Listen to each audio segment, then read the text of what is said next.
What is up, everybody? Welcome to the Feast, episode 97, the show where you submit replays and I cast them. I'm Delthius. What's up, guys and gals? I hope y'all are doing well. I am alright.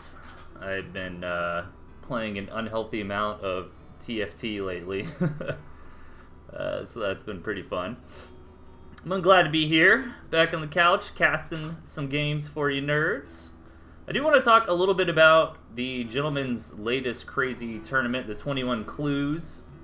This is actually coming to a close as far as signups are concerned on Monday. So if you haven't heard about this, definitely check out the Pocketwatch Discord in the tournaments section. You can find it there. Discord's very, very useful for this game. A lot of information about what's going on in the scene can be found there. You can always hit up Gent if you have questions. So this thing is a little complicated, but I think I kind of understand the gist of it. Maybe I can do a little this right here, a little that, and whoop. Okay. So basically you sign up before Monday is the idea, and phase 1 is the Swiss clues. So as you sign up, I think you assign yourself a faction. So like I would the faction head starts, right? So I would go common folk, for example. Gent, dock that one down because I did just sign up, I think. And yeah, so the first Swiss tournament is tomorrow, actually, at I think 1 or 2 EST around that time. I'd have to double check the exact time, but it's in the Discord. And what we mean by Swiss is everybody plays the same amount of games, so it's not like a single elimination tournament, for example, which is a more traditional style where you advance through. In this situation, everybody would play a set of matches, and based on your there's going to be 2 Swiss tournaments, actually. You can sign up for both of them, and whichever one you score better in, you get a certain amount of clues to start the game off with. And if you can't make it to either Swiss, don't worry about it. You can organize with some of the TOs, talk to Gent, and they'll set you up to play some matches.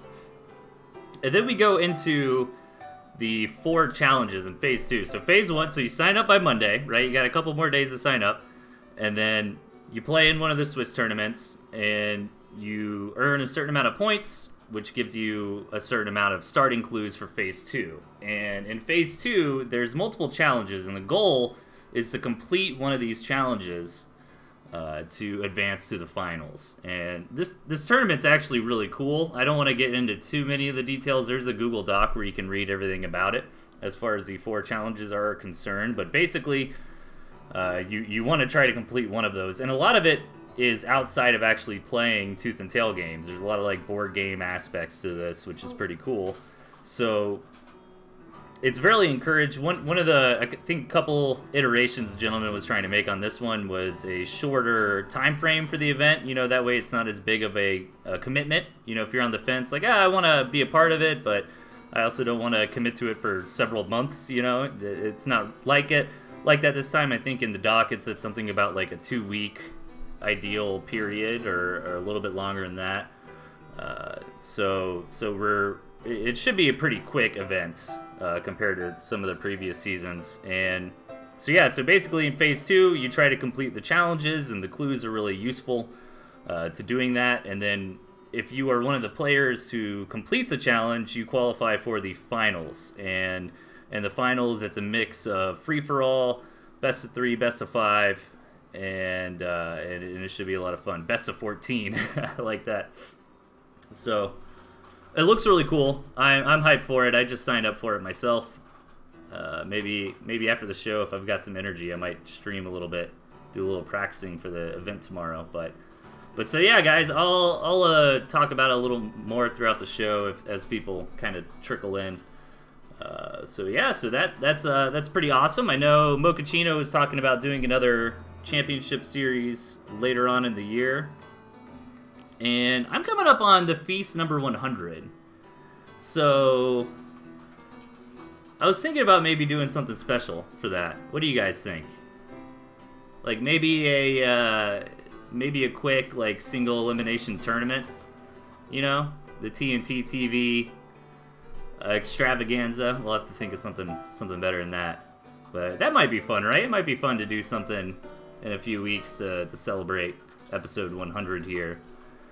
So I got some good replays lined up. A couple of them have the desync issues from the hotfix with the Falcons, but I don't think it'll be an issue. I tried to make sure those guys who submitted, you know, on that patch still got a little bit of limelight here. But I also didn't want to run into issues, so I vetted a few of them. I tried to prioritize the ones without Falcons at all, right? So there shouldn't be any issues. And yeah. So let's get it going. Best of 9 matches with a best of 1 finals. 12 best of 1 show matches. It'd be fun. It'd be fun to do something if you guys are up for it. I mean, I feel like I'm planning my own birthday party or something, but it would be cool, man. Do something crazy for the 100th episode. Maybe I'll post some ideas in Discord and see what you guys think. So yeah, without further ado, let's hop into it, guys. Match number 1, and we shouldn't have desync issues, I'm hoping, because it only had to do with the Falcons. And in the bottom right, we've got Bratmo, and over to the left, we've got Vincent. So no Falcons here, which is a little bit surprising because both players have access to almost all the gosh darn units in the game. I mean, what is this? This is a custom match with 10 units per deck, right? Instead of the normal 6. So let's see how it rolls out. I've been saying gosh darn a lot lately. I think I picked that up from Tim Rogers. I really like a lot of his content. He's awesome. He used to work for Kotaku. A little bit of a mole rush here, but I was watching a lot of his FF7 remake playthrough footage. He did a really great, like, some of his reviews are just awesome. Like the Pokemon Sword and Shield review that he did on YouTube, like, check that out. It's so funny. And he did a really good preview of FF7 remake, but he doesn't cuss, like, at all. And generally, I don't really swear a lot on this channel, mainly just because I have the game name in my handle, you know, so I don't want to be too vulgar. But I also think it makes for better casting in general. Nice little, the moles actually got a little bit done there. Kill a pig, but, you know, lose several moles in the process. But it's actually been more of an exercise for me in utilizing more of the English vernacular, because a lot of profanity is actually just laziness when it comes to dialect.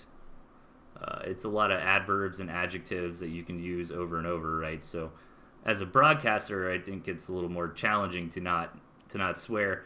But the Tim Rogers, like, for some reason, he claims he's never used a curse word in his whole life, and sometimes it's just funny when he says things like "gosh darn," you know, like I've just been picking that up, or you know, stuff like "God bless America." It's pretty funny.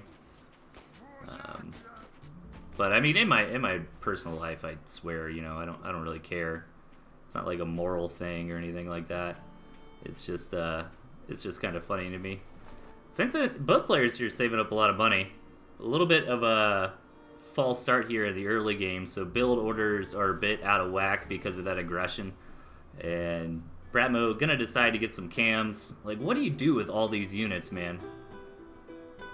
That would be a really interesting element of Tooth and Tail. Like, you know, it's programmed to be this game where you get 6 units, right, on random maps. But I think with all the mods and the custom game options, I'm not sure. I've never personally messed around with a lot of custom or unranked and stuff in general. Like, normally when I play, I just play ranked because I'm one of those guys. I like climbing ladders.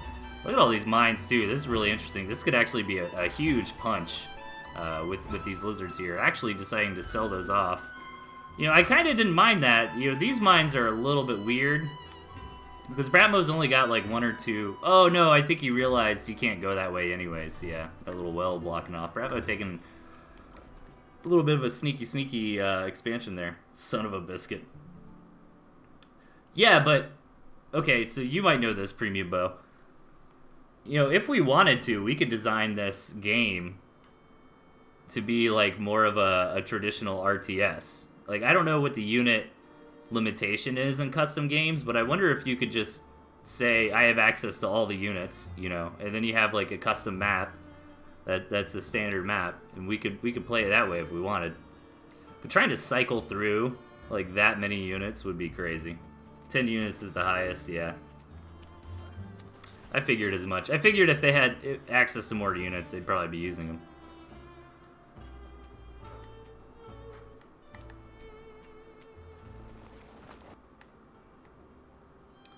So it looks like both players trying to get up to tier 3. This is a weird game, as expected from a Vincent Bratmo match. Got Wolf Fox on the way. I'm a fan of that. I like what he's laying down there.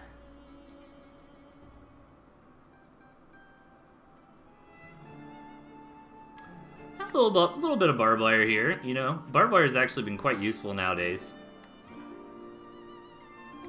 But I wonder when Vincent, if ever, is going to find this expansion. Like, he's got to be thinking, you know, he's got to have an expo by now. Otherwise, I'd be so far ahead. You run in here, you see how much money he's spending. It's like, okay, he's got to have something somewhere. And ideally, this would kind of be the third base for Vincent. Anyways, this is a really weird map that kind of favors Bratmo in the long run. But I still think it's kind of awkward for either player. Double Wolf War in here. This is a little crazy game. I might fast forward it just a bit. See where we're getting. Oh, here's what we want to see. Here's the big mine connections on these lizards. Doesn't quite get them all. It looks like a fourth mine maybe would have done it there. But it's enough to make Bratmo go home. A lot of those lizards got really hurt, but thanks to that extra lizard regeneration rate, they get back up to full HP in no time. Getting this extra little bit of eco with the wolf there. And yeah, let's see where these guys take it. Bratmo getting another base. Bratmo just feels like he's in such a better spot, you know. Vincent's got this Wolf Fox, which is pretty cool, but you kind of want to be doing something with that, right? Like, it's not part of this late game deathball comp.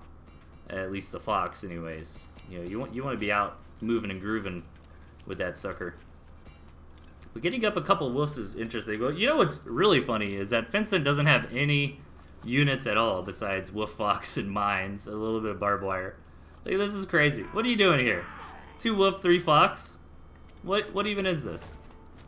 Are the wolves buffing each other? Does that mean that they put out more buffs faster? I don't think I've ever seen 2 wolves. I must have seen it at some point. Ooh, this boar gonna take a little bit, but not enough to matter.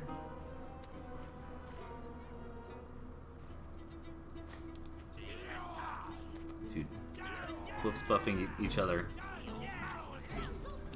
Look how fast their mouths are moving. They're barking those orders out. Here comes a balloon. I mean, Bratmo hasn't really scouted in so long. You know, this one balloon can just eliminate Vincent's entire army, which is kind of funny.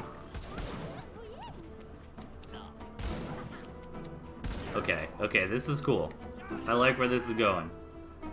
But Vincent's got to figure out a way to deal some damage here. Bratmo's on a much better economy. 3 fox, 2 wolf is pretty cool, though.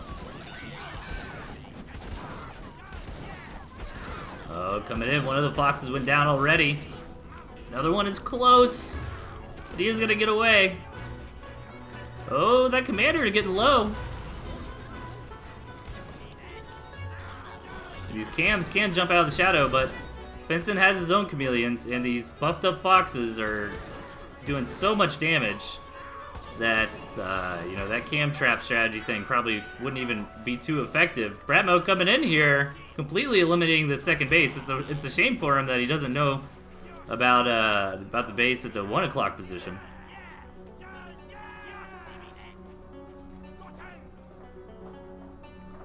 But this lizard cam comp, this is basically what you want against foxes. But this wolf buff does add a little bit of wonkiness to the equation here, especially with his own cams kind of running around with these foxes to buffer for him. Ooh, Gotta hit some mines there, lose a cam. And here's an engagement. One Fox a little bit too low on the front line. Another Fox showing up from the back. He's in a corner now, though. Bramo's cams are a little bit late to the party, but here they are. The one Fox goes down, but with these wolves here, I don't think he can release this last cam. He tries, but he thinks twice about it. Oh my gosh, I still can't believe Vincent. Oh, and he knows about it now. He has seen on his minimap a few farms here, but this base was incredibly successful. Most of it already fallowed out here. And now Bratmo's starving. Somehow, Vincent is going to win this game with Fox, Wolf, Chameleon, and that's basically it.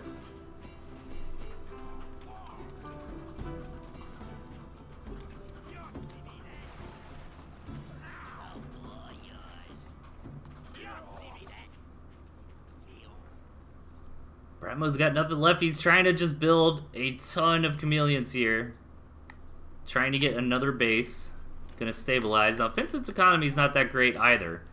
But he does have just a ridiculous standing army here.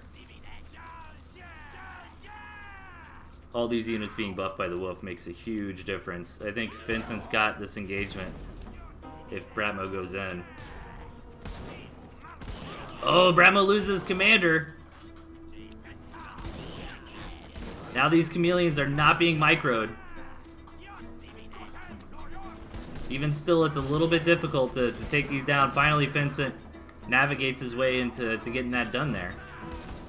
I like these few moles to try to knock this building out. Oh, there's just one left. And Bratmo taps.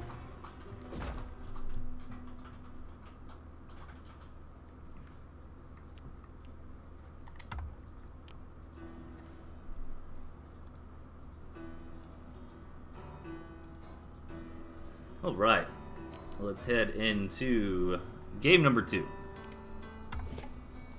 Another desynced replay, but I think it should be fine.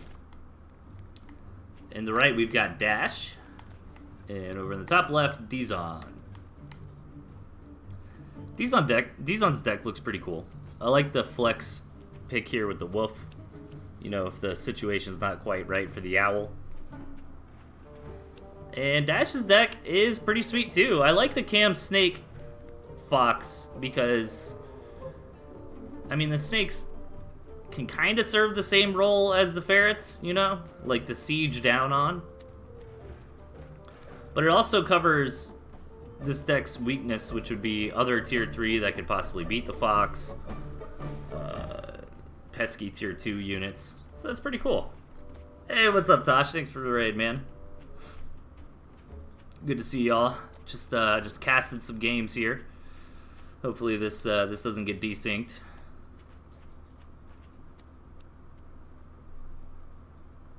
Wolf, Owl versus Fox, yeah. Regardless of who you are, you hate one of these decks, I'm sure. Looks like maybe we'll have an 8-farm double from both sides. No Dash thinking about. Okay, I was wondering if he was thinking about maybe going for tier 2, but no, just gonna place his tier 1 a bit more safe. Maybe he was worried about this cabin here. Taking some pop shots off on some squirrels when he wasn't ready. Yeah, let's see how these guys want to play it out here. This should be more of a standard traditional match than we saw last time. Lots of tier 3, or tier 1 rather, from Dizon so far. So maybe he wants to get aggressive here. But just one extra tier 1's not like the craziest of commitments. He does see the tier 2 being thrown down by Dash. So I'm curious how he responds to that. Does he want to throw down a bunch of tier 1 and swing? And that looks like that's the play. He needs to be careful.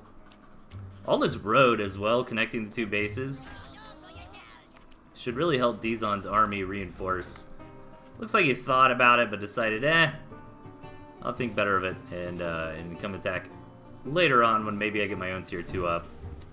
Both players now getting their gristmills, but overall, Dash kind of wins slightly the early game here. You know, he gets his tech out a little bit faster than Dizon.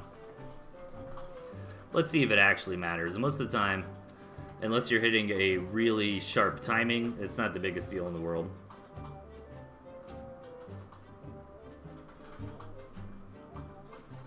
And And a pretty early fox here from Dash. Did Dizon scout it? He has not scouted it yet.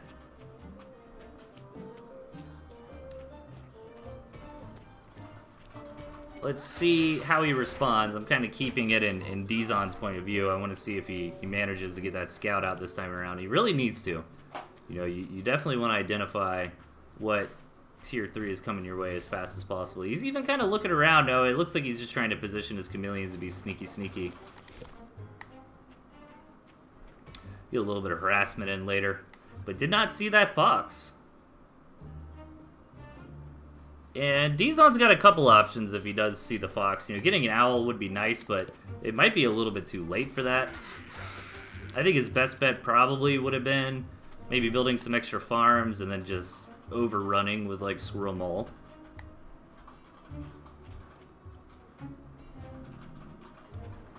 But yeah, Dash is going to get away with this. And Dizon throwing down his own Wolf Warren here. A little bit later. I think Dizon's is a bit more of like your typical tier 3 timing, you know. You're on 2 bases, you got a couple farms, you got a nice bit of tier 1 and tier 2 up and coming. Dash is positioning himself for an attack here before the fox is done. I don't know if I really agree with that, but he is going to go for it, and that one chameleon from the back from Dizon is going to get a lot of juicy surface area here and cleans this up no problem. Yeah, Dash really should have just waited that extra 10 or 15 seconds for this fox to get here.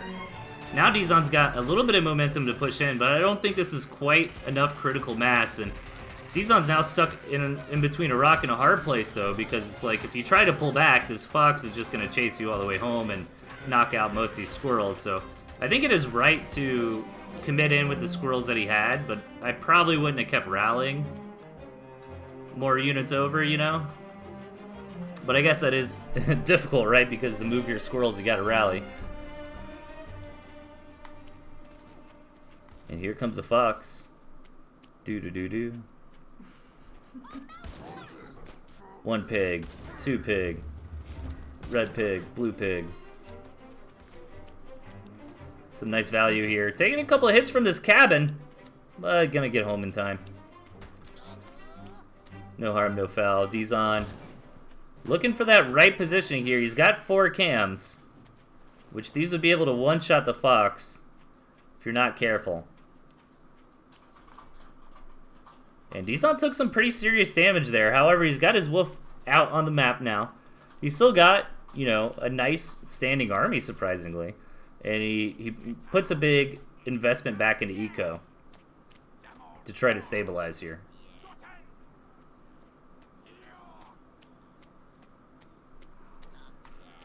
However, Dash's economy is also looking good. Gonna go ahead and complete all of those farms on the second base. And here comes Dizon moving in for an attack. This wolf these chameleons just immediately eliminate the fox. That wolf going a little bit too far forward as Dizon's commander did die. But he's probably happy with that result. He did trade the wolf, but he got rid of that pesky fox. And now this looks like a decent attack. Gets a little bit of damage in, but he's gonna go home.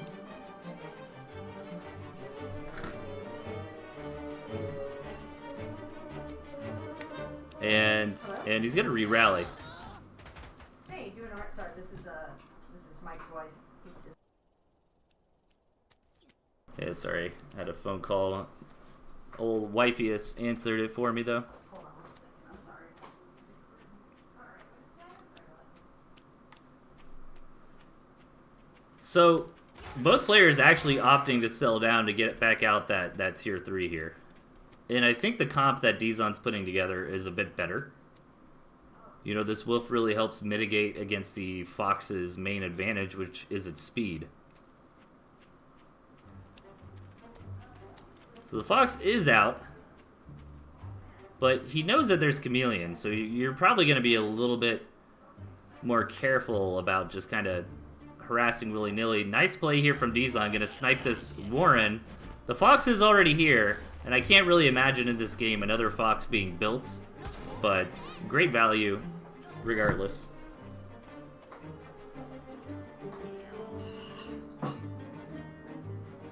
And yeah, this is looking good for Dizon. Both players got their economy put back together. A nice little snipe there on the Warren. helps give Dizon a bit more of an advantage, even though it is a vicarious one.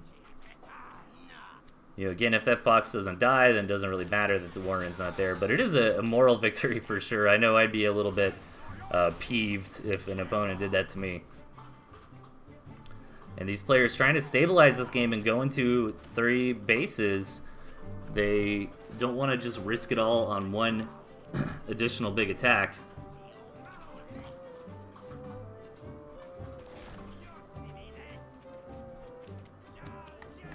And Dash is going to come in here and see what he can get done. One warren going down for free, but here comes a big engagement again with the wolf buff, though. I'm worried here for Dash. The wolf actually going too far forward. Dash manages to take it out, but he loses the rest of his army. He does escape with the fox, though, which is very important. And since everything else here is just squirrels for Dash, he should be able to rebuild this, and this is not good for Dizon being stuck out in the middle of the map with the squirrels. But Dash actually did not chase and try to get as many kills there as possible.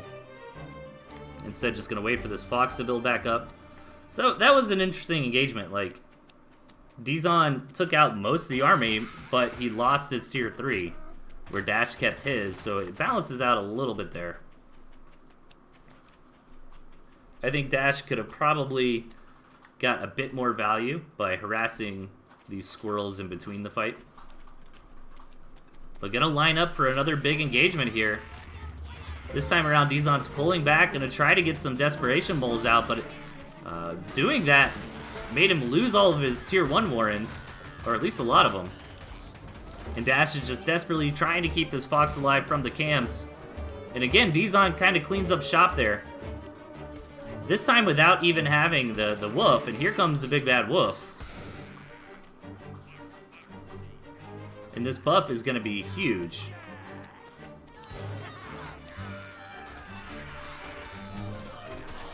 Dizon trying to smash through, gets the target fire down on the fox with one of those sped up chameleons. And it looks like he's just going to smash his way through the rest of this match here. Really cool back and forth game.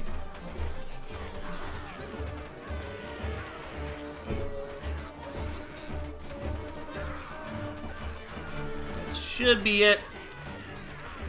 Dash is gonna fight to the last bone here. Is that even a phrase? It is now. Don't question it. Just accept it. Oh, Dash! Trying to get that wolf. Yeah, he's gonna tap it out, and Dizon will take it.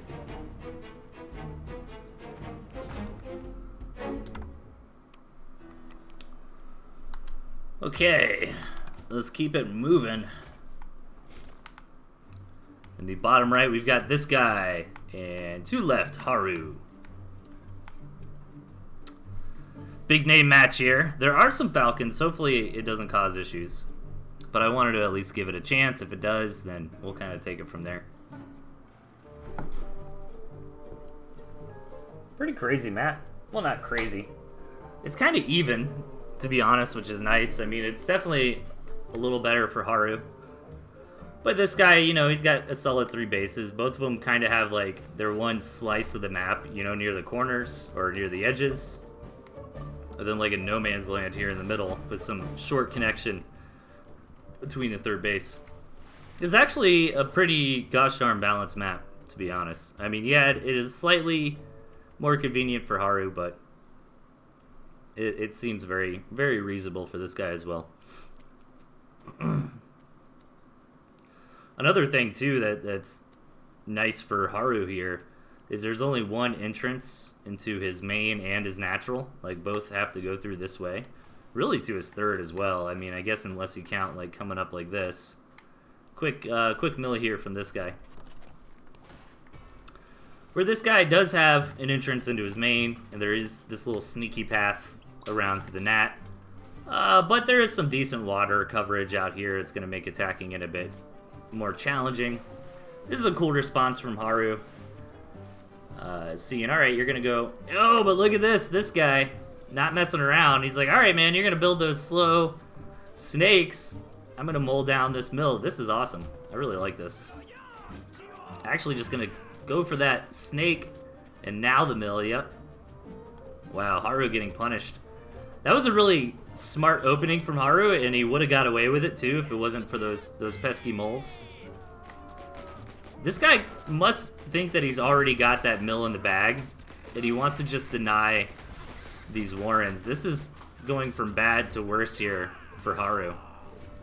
He's having a very difficult time getting any warrens up. And this guy probably just packs up and goes home, yeah. Phenomenal opening from this guy. Haru's build was very greedy, but he would have been fine if this guy didn't have moles, or if this guy didn't pull the trigger. I've actually seen people mulling in response to 8-farm mill, which is kind of interesting. I think Araloo kind of popularized doing that. Real greedy on the back of that opener too. I like this a lot here from our Civilized player. He's gonna take that tempo advantage. Well, he got a direct like cost advantage, I'd imagine too. You know, like between those trades, yeah, a couple moles went down, and Haru sold a lot of those warrens, but still, this guy came on top of that as far as pound for pound trades are concerned. But he also got a lot of tempo because Haru's production was delayed by so much. It just allowed this guy to just go ahead, you know, right up to 2 base economy. And he's just going to keep the pedal to the metal here and attack in with a whole bunch of tier 1. However, Haru does have the skunks, which are nice against this sort of thing. Yeah, and this guy's gonna go ahead and go home. A nice little victory there from Haru. Really puts him back into this game. But I still think I would give the favor to this guy. But Haru going up to 4 skunks. 4 skunks is nothing to bat an eye at, and gets a complete scout of what's going on over here in camp, this guy. He knows about the Badger. He knows about the fully saturated second base. So let's see how Haru decides to take it. Could maybe get up to a couple snakes to deal with that Badger, but it looks like instead he just wants to push in before the Badger hits the board. Uh-oh, here's some of those Falcons. Hopefully they don't desync this game.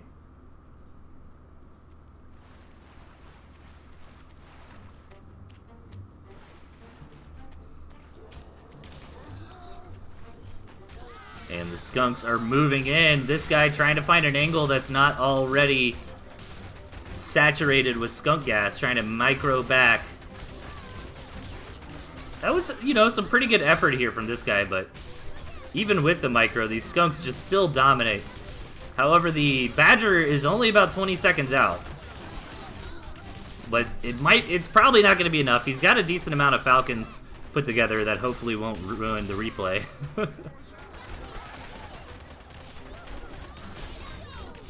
But let's see. I don't know if Haru's army can actually deal with the Badger. He's going to have to get some really good target fire. Here's the Badger. It's got some pigeons here to defend it. A couple of Falcons starting to fall.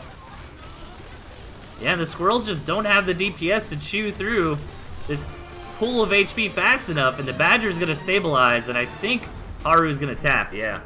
GG.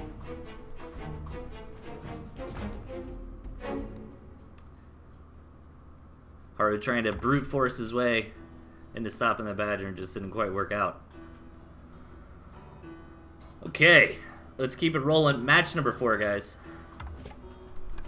Another desync, but we'll get through it, ideally. In the bottom, we've got Red-Eyed, and up top, Weasel.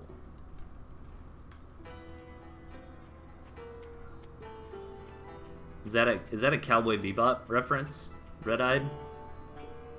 From that crazy drug in the first episode that turns people into berserker mode?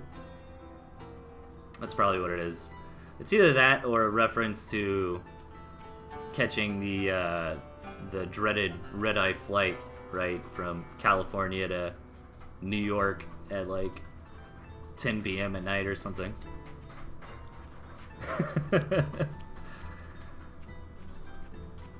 Hey man, being familiar with Cowboy Bebop doesn't make me a weeb, alright? That just means I'm cultured. If you're a nerd and you haven't seen Cowboy Bebop yet, stop what you're doing and go watch that. 5-farm triple, no, 5-farm double here from Weasel. Has Red Eye scouted it yet? I don't think so, actually. Oh my gosh, he doesn't scout it at all. But was this delayed or something from Weasel? Like, this didn't come out very fast.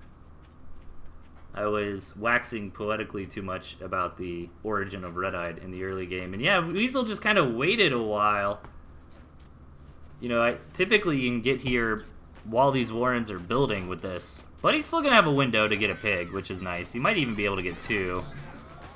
Yeah, should be able to get 2. Going to lose a couple lizards, but still a nice attack here from Weasel. However, committing to the 3 warrens has put his economy so far behind, right? Like, that was a nice hit, but he still doesn't have 8 farms of his own. And now that there's a few squirrels out here, oh, but the squirrels aren't quite in the right position. Red-Eye trying to pull him back at the last moment. And this attack is going to continue here from Weasel. Actually kills those farms, too. I don't think Red-Eye sold them. So that was kind of that follow-up damage Weasel really needed to make this worth it. I'd love to see him just queue up that last farm and just go keep being annoying with these lizards. Maybe attack in from the back here.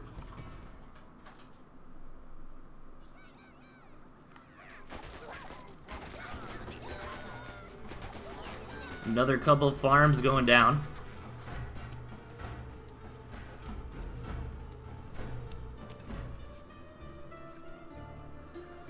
That attack was not as fruitful for Weasel, but it still wasn't too bad. Ooh, does Red-Eye know about this mine? I think so, yeah. It looks like he's trying to carefully detonate it.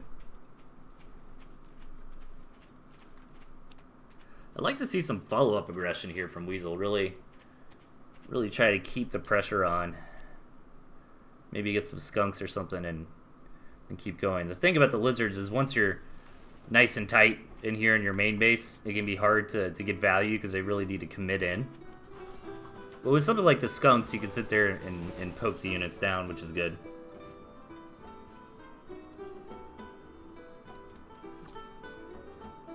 Ooh, Weasel. Weasel going for that fox.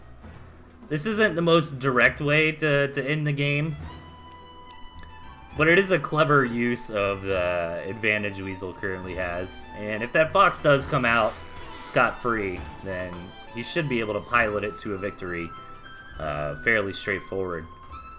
You know, no anti-fox units really here for Red-Eye outside of the tier 3 slot, so it's not going to have much of an answer. And these mines too are nice. It's a little bit of extra insurance here. Okay, fox incoming. Gonna have a fox out before 5 minutes. 5-minute fox. Classic.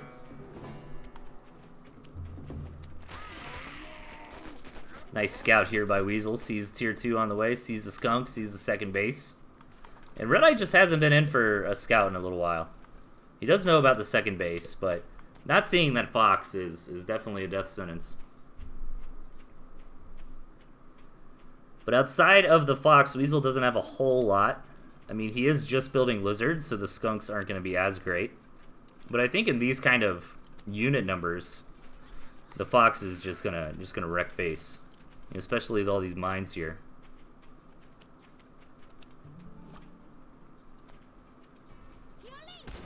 Alright, starting the harassment. Couple squirrels going down. Really wants this fox to get chased into this minefield. But Red-Eye just doesn't have enough, regardless. Trying to get into the tier 3 as well. Probably going to have to tap here shortly.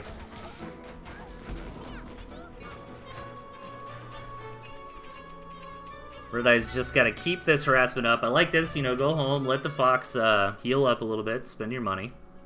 You know, not trying to be too crazy.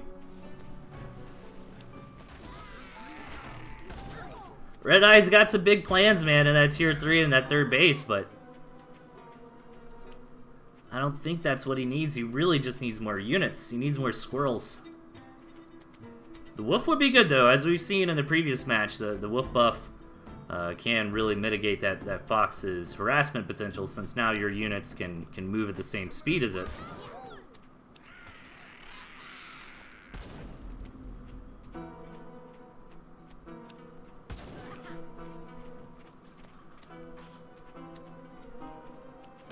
And just the slow dance of death. The victory by 1,000 paper cuts here, as the fox pokes away at the units of his opponent. Fox getting pretty low, though.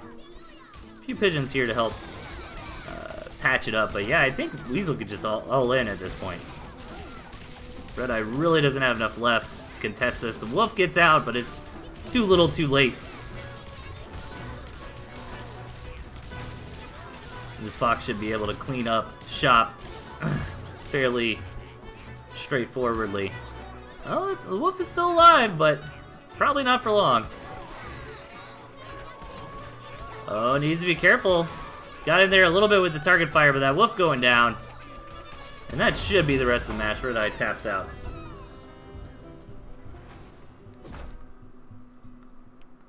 Moving and grooving, ladies and gentlemen. What are we on? Match number 5 here. Let's get into it. Another desynced replay, but I think we'll be alright. I think we'll be aight here. Up top, QQ. With an awesome deck. We've actually seen him run that deck several times. And over to the left, we've got Slyfox. Another one of the old school guys that's been showing up a little bit more lately.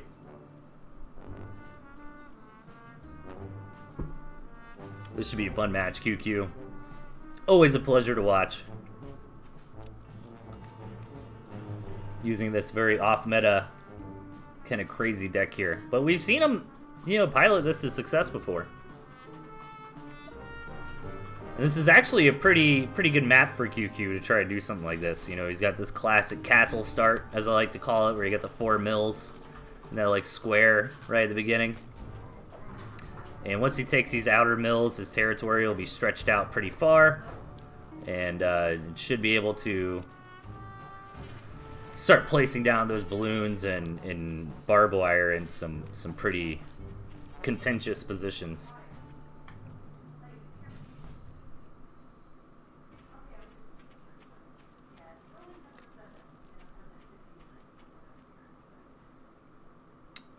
A little bit of an 8-farm double from both sides. Pretty standard stuff, tried and true.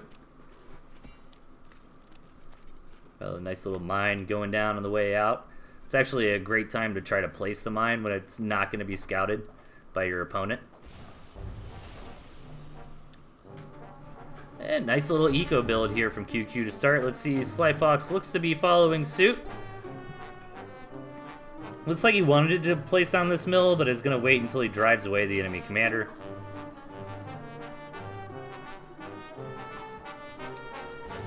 Yeah, I was going to say, or maybe he's committing to aggression, but no, just a couple more warrants. So both players really building up a bunch of tier 1 here, trying to get into the second base. I think this is a little bit indicative of a greedy farm start. Since you're going tier 1, you kind of have so many more units. As opposed to a tier 2 opening that I feel like you can probably get away with throwing down a few extra farms on that second base and feel pretty good about it.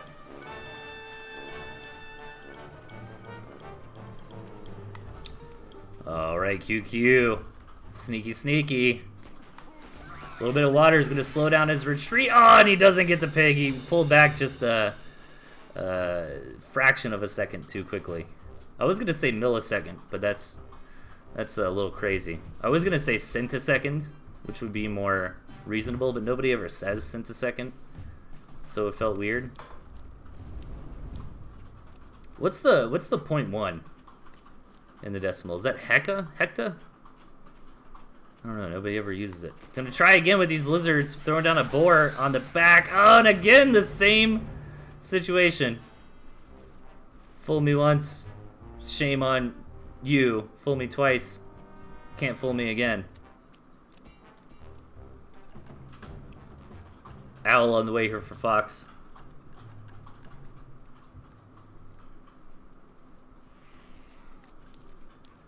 Yeah, it's a cool little defensive turret. I would have liked to see it maybe on that little pixel that's kind of in the middle of the map, the little square protruding out into his little retention pond there.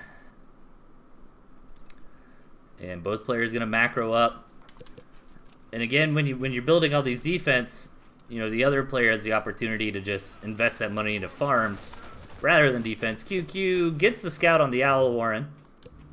Probably okay with that, seeing how he is going boar, which can roast through those mice pretty effectively. Really crazy spot for a tier 2 Warren there, bud. Right out there in the open.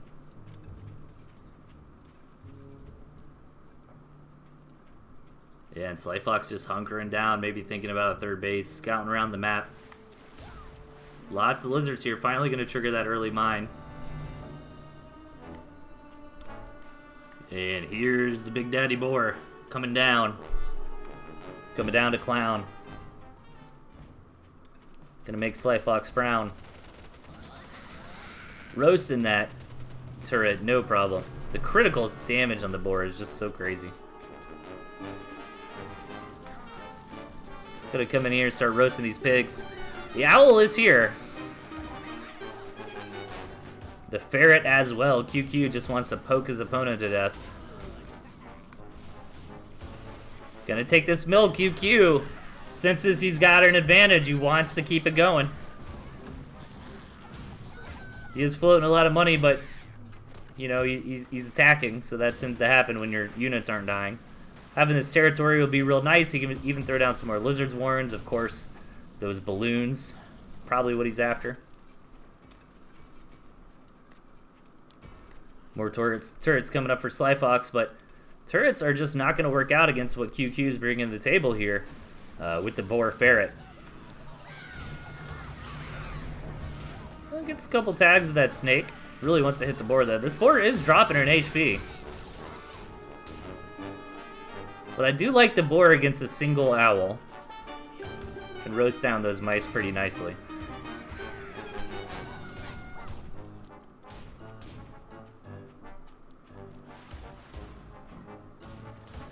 And this is good. I like this angle that QQ's got for himself here. Slyfox really can't get in there and contest that fox. Or the ferrets, rather. QQ's gonna hard commit in. Roasting his way through the army. The snake is still alive here on the back. A lot of the units going down for QQ, but he's just gonna back up. Trying to prioritize keeping this boar alive.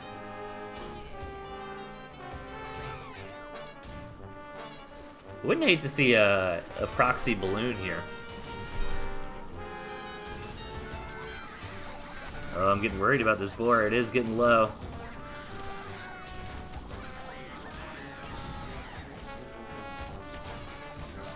Gonna keep pushing through. Slyfox, he's still got his owl. He's got a couple snakes. He did sneak out of third base, but QQ is just in a very dominating position here.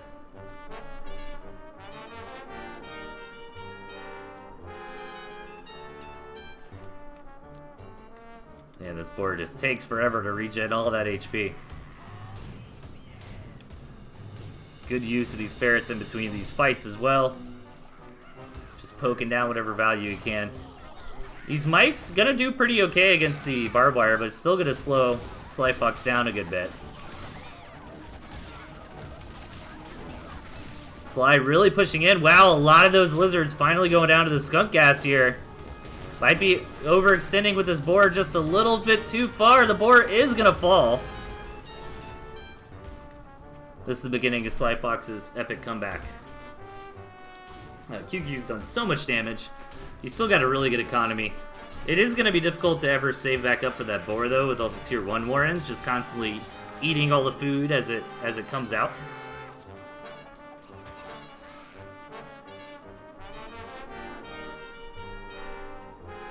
I'm curious if, yeah, I mean, Q could kind of wait, let his lizards build up, and now his food is going to finally allow to get as high as 180 for another boar, which looks to be the route he decided to go. Slyfox hanging on, man. I'm kind of surprised, to be honest. I thought this would end a little bit earlier here. Slyfox trying to get his comp put back together, trying to get some snakes back out on the field. Reinforces some more squirrels. I do think that's important. He is kind of lacking in the tier 1 department, but it is hard when you're up against the boar. But if you don't have enough tier 1, then the lizards will just run you over.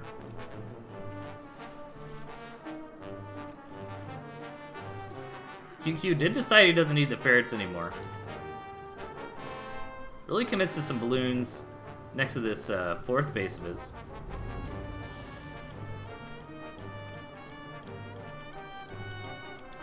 Looking to get something done. Gonna come in and harass again with this boar. Wanting to bait his opponent's army out of the defenses a little bit. Try to poke down on the structures as much as he can before the fight actually starts. And he's moving in. Gonna do a big commitment here. The scout gas doing a ton of damage to all the lizards here.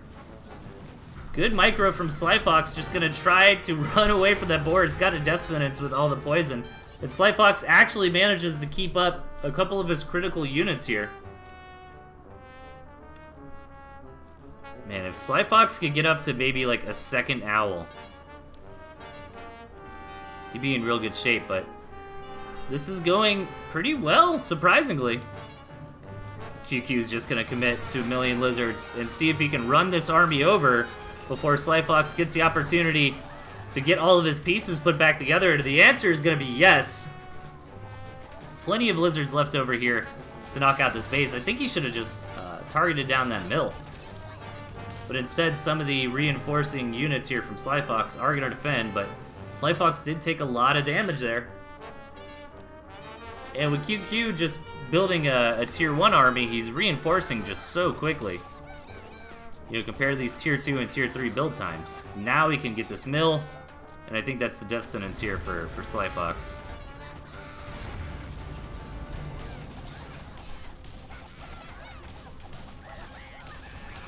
Pretty interesting game here. Always a pleasure seeing what kind of crazy stuff QQ is getting into.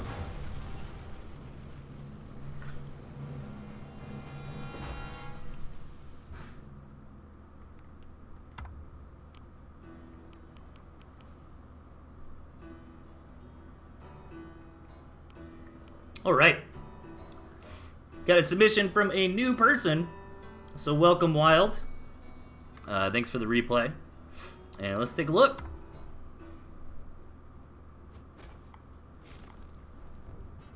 Okay, in the bottom we've got Blissey. Their opponent up top, Wildkin. All right, I'm liking what Wild's throwing down to begin with here. Fox turret balloon is always a lot of fun. But can they pull it off is the question. Meanwhile, Blissey is running a little bit more of the tried and true comps here. Well, I mean, he's got Cam. Toads are a little bit off, I suppose. But I think the Toads are mainly in anticipation of chameleons from the opponent. And Blissey going for the 5-farm double. Let's see if Wild gets the scout out. Okay, does see a forward warren, and that's really all you need to know. So Wild just needs to come home and build some of their own warrens. Yep, perfect. Great response here. Ooh, yeah, the one squirrel shouldn't be able to stop these warrens here, so I think Wild will be okay. This one warren will get a little bit low, but the squirrels will come out in time to defend it. So Blissey's going to be pushed back. And Wild's going to take a little bit of an advantage here in the early game. Going to try to scout, see if Blissey is still at it. Blissey indeed is. Going to try to utilize this little window where they have a few more units, but the additional units for Wild are about to pop out as well. It actually is going to get the warren, which is nice. But probably going to lose a couple squirrels here in the remaining attack. Oh, so close. There's no road. Wild's chasing all the way back, and turret being thrown down by Blissey. And is just going to go home.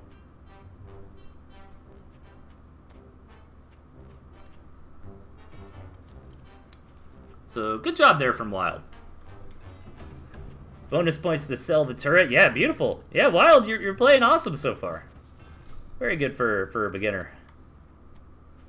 All right, so let's see how Wild wants to take this game moving forward. Throws down a little bit of a turret. I think maybe worried for follow-up aggression here. Blissey, though, missing that 8th farm. That is huge. I don't know if that's a little bit of a mistake. It typically is.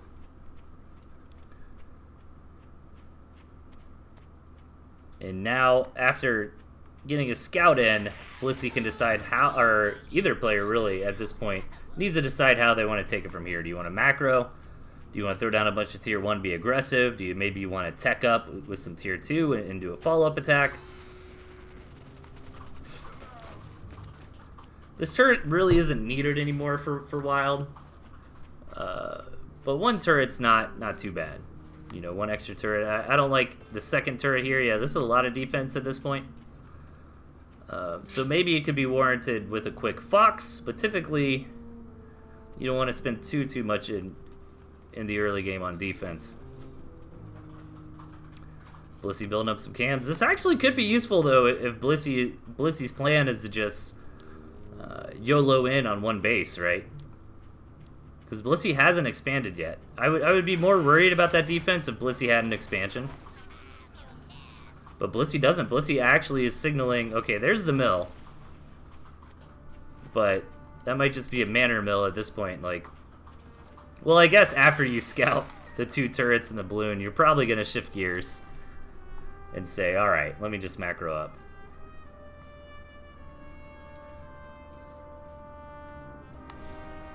So I would expect to see a lot of farms being thrown down. Yeah, 2 to start there.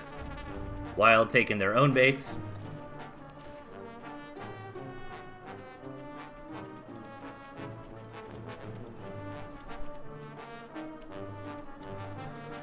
And yeah, this is a great response from Blissey against all that defense, which is typically why you don't want to build it so early on, because your opponent can just build farms and not attack you. It's very good if you're being attacked. That's actually why I like modern turrets, because turrets just build very, very quickly nowadays, so you can kind of throw them down in response to an attack coming in, right?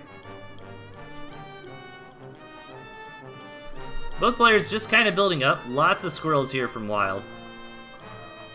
Curious when and if they're going to get into that fox. Would be cool to see.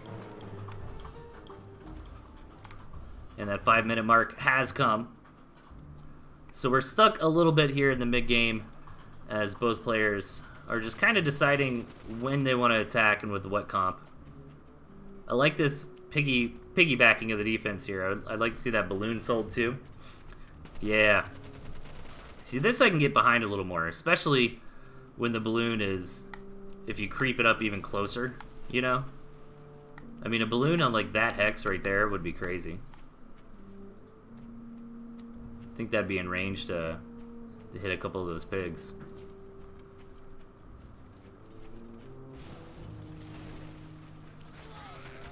Lots of toads here from Blissey, though. This is a crazy amount of toads.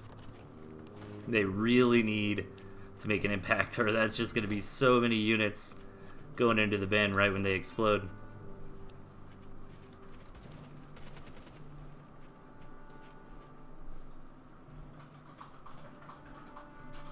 I would like to see Wild sell off that back balloon.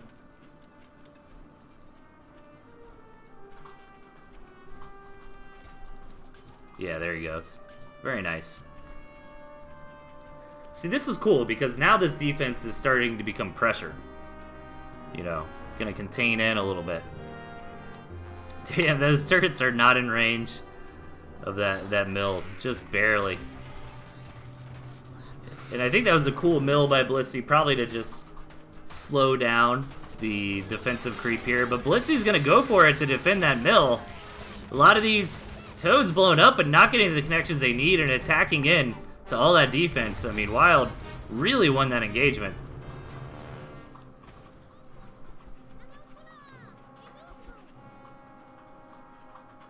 I'd love to see some aggression here. Blissey getting into a lot of chameleons.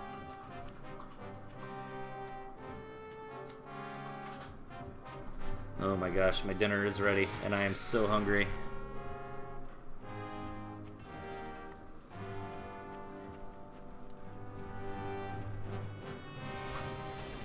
Alright, Wild. Moving forward. Blissey is getting a better economy, though, since Wild doesn't have a third base. And keep that balloon creep going. Yeah, there we go. This is awesome. The slow death. But I think what Blissey does have going for him is that he's got the third, right? Like, his economy is in the lead. Producing quite a few units. This Cam Falcon comp is going to be very, very, very strong.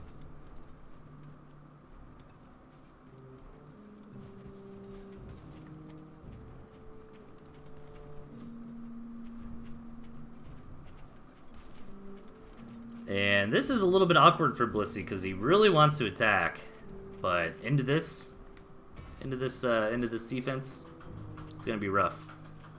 When is Wild gonna throw down? Yeah, that was the balloon I was waiting for, and you sell off this back one of that turret. Wouldn't even mind a couple turrets around it. Slowly creeping this defense forward.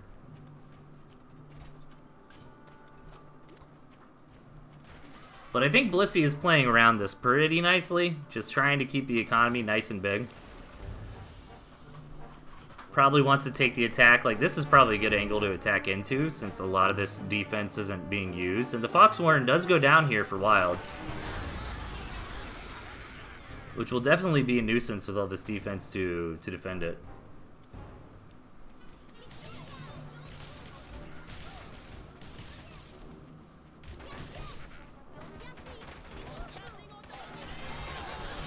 Alright, Blissey gonna go in. But is this gonna work? Both balloons are firing here. Man, this defense really helped Wild clean this up, but Blissey might just barely have enough. I don't know, these balloons should be able to knock out this Falcon here shortly. And a nice trade. Wild coming out on top a little bit there.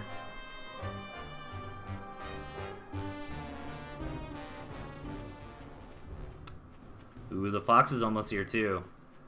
See the closer would be getting some defense in front of this mill, right? I think if Wild was ever able to put up a turret there, that would be rough stuff.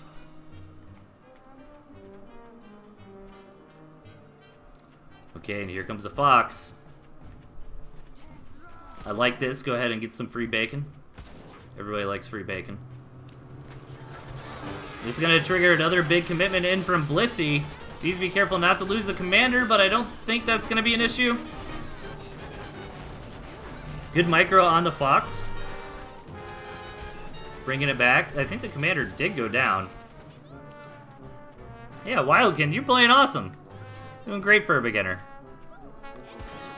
This doesn't even really look like you are a beginner player, so very well done. You probably studied up on all the wonderful content that I make, right? And that gave you a leg up, you know? Watching TnTTV. That must be it. We'll go with that. That's it, says Mochaccino. Thank you.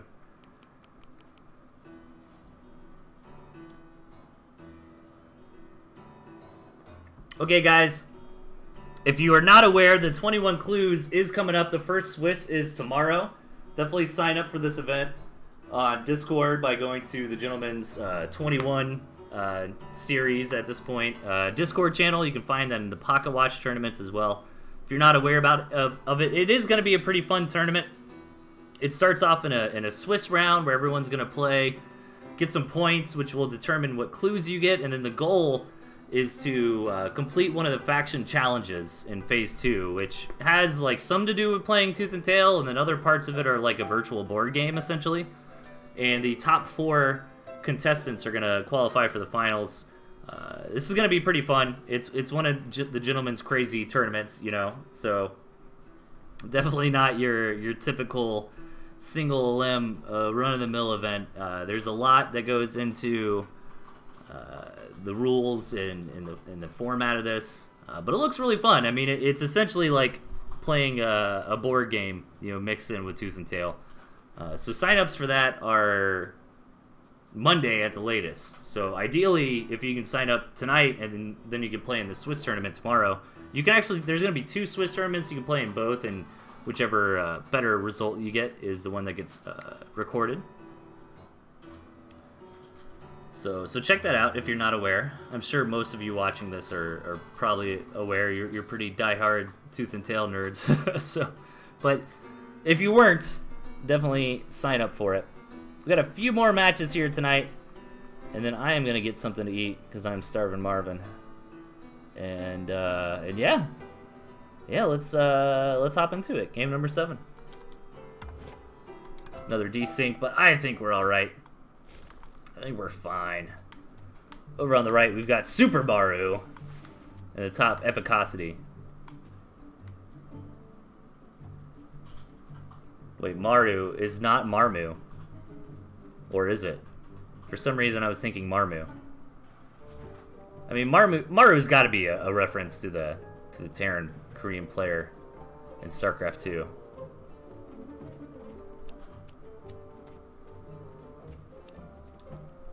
That would be my guess, which is a big tip of the hat from old Delthius.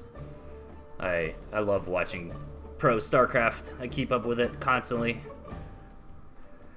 It's fun stuff. Just saw the first group of round of 16. I think another group should be tonight's at midnight. I might stay up for that. I don't know. I don't have too much going on tomorrow. I've got my D&D session I got to host. But I've already got everything planned for that, and that's not until later in the day. Got that Swiss tournament. Probably play some Tail and Tooth. Warm up for that tomorrow. I was thinking about playing after the show, but I'm really hungry and I'm gonna eat, and then maybe I might play some games with Wifeus or something. Ooh, Epicosity gonna flex over this 7-farm double here. 7-farm triple. Maru going for an 8-farm mill opening, so this actually could get something done, especially with lizards and this road. Like, there's a lot of good things going for this. Maru does throw down his Warren. And, ooh, even a turret as well, which is a little bit of a tempo hit since that's not an extra Warren. Gonna slow him down. Oh, he's gonna try to target this turret. I don't think he'll quite get it with 2. Oh, barely gets it. Even only loses a single lizard there. And yeah, I think it's definitely correct to come in here on the main. Like the mill, you'll get the mill. Don't worry about the mill. But if you can keep knocking out these Warrens and turrets, you're gonna make Maru really invest a lot of money. I love this 7-farm triple opening. This is really cool. It's not as big of a commitment as like a 5-farm double. You can kind of tech out of this pretty nicely. I would have liked to see at some point Epicosity throw down that 8th farm. Like, queue it up before you leave or something. But this was annoying. I think this was definitely worth the effort. Didn't get that mill, but I think he won some favorable trades there. You know, whack-a-moling with the different structures. Got a pig. Yeah, went home, built that 8th farm, and now he's coming in. He's just going to commit to 12 lizards. I think this is a great response to an early expansion here. Ooh, even with the moles, Epicosity's not messing around. He's going to make sure Delthius gets to eat his burrito soon.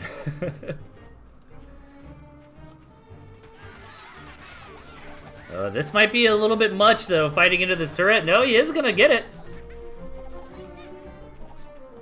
These moles are here, too. Really going to be a pain for any further turrets. And I think this is too much damage. I don't think Maru's stabilizing. He doesn't have really enough units yet. I think Epicosity can keep diving in. Oh, I didn't see that turret over there being blocked by the blades of the gristmill.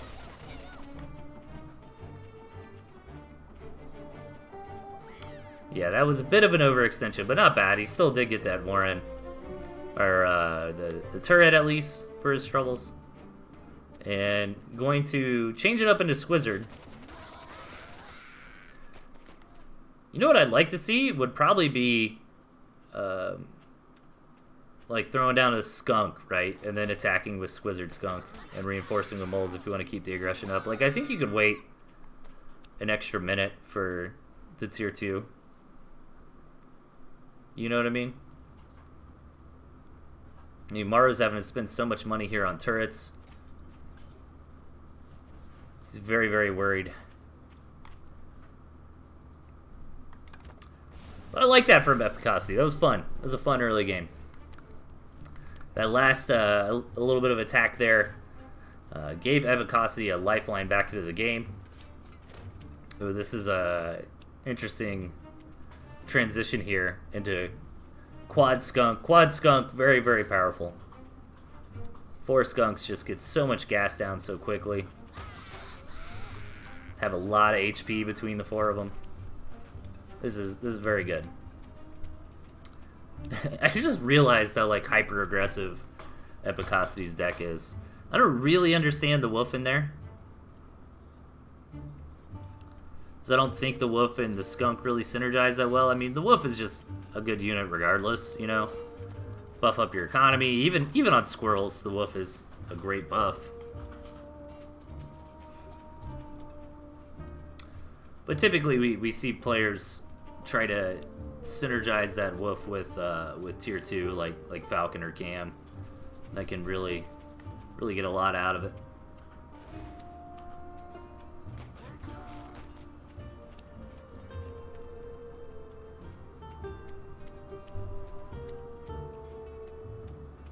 I don't think the barbed wire is necessarily necessary, but it looks nice. I enjoy the barbed wire. Makes me feel good. Probably makes Epicosity feel safe. And this is a cool response from Maru. I don't mind keeping up the singular turret because he is a little bit worried of a counter attack here. Tries to get into second base. Tries to get into some tech.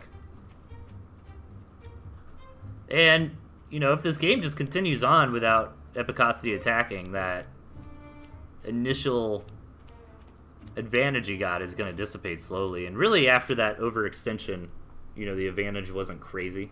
I think for Epicosity to really coin in on that, he would have had to hit a timing earlier. And Maru's starting to feel comfortable here, so he grabs an owl.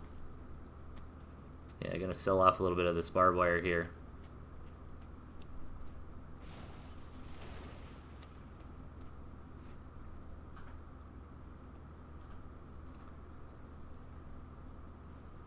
And third base from Epicosity as well. So Epi is not showing any signs of aggression. So maybe we will see this wolf. And maybe the wolf is great with skunks, and I don't know what I'm talking about. That's probably the case. All right, owl bought and paid for. This is looking better for Maru. Like, I like his comp. You know, the snakes will do good against the skunks. He's got lizards to help, you know, not have everything clumped up in the same spot for the gas. And Epicosity doesn't really have a strong late game, so if Maru can just kind of hang out, you know, and get up to a couple owls, he'll be in a great spot to win this. And here comes the attack from Epicosity. Deciding enough is enough. Ooh, needs to be careful about the snakes, though. Doesn't want to lose these skunks to poison. Actually, that one skunk getting low is enough to make Epicosity change his mind here. And I don't think he even saw the owl. Oh, but he knows about the owl. I think maybe he was wanting to come in and hit before it finished. Maru here gonna get that owl harassment up and underway. This is where you need another owl, man. One owl is nice. But really you need like 3. Once you got like 3 owls, you've got my attention.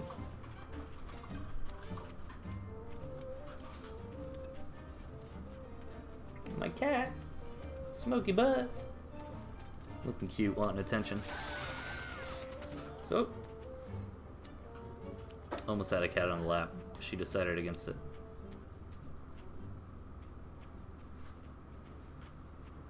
Yeah, Maru really needs to get a couple more owls out. The one owl worth of harassment is really not enough.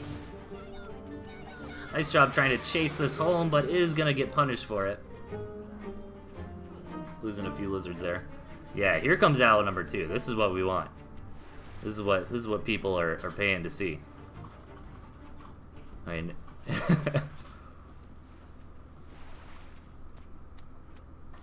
bleh.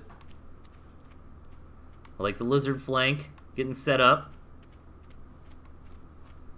Doing little attacks like that are always nice in Tooth and Tail. Can be a little difficult to pull off though. Epicosity with the epic float here. There we go, throwing down double woof. Trying to spend some money.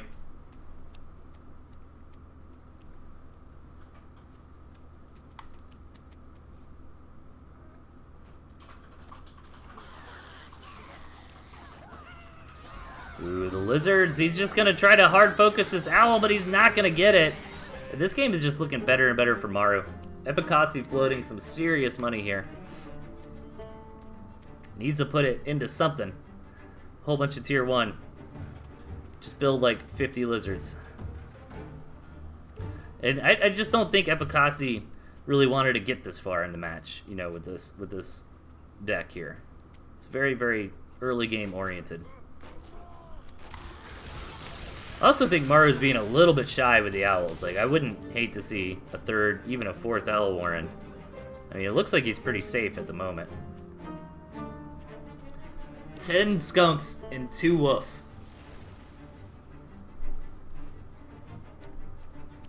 10 skunk, 2 woof. That's crazy. Alright, 2 owls are out now. And then we're getting to a pretty long game here. We're at 12 minutes.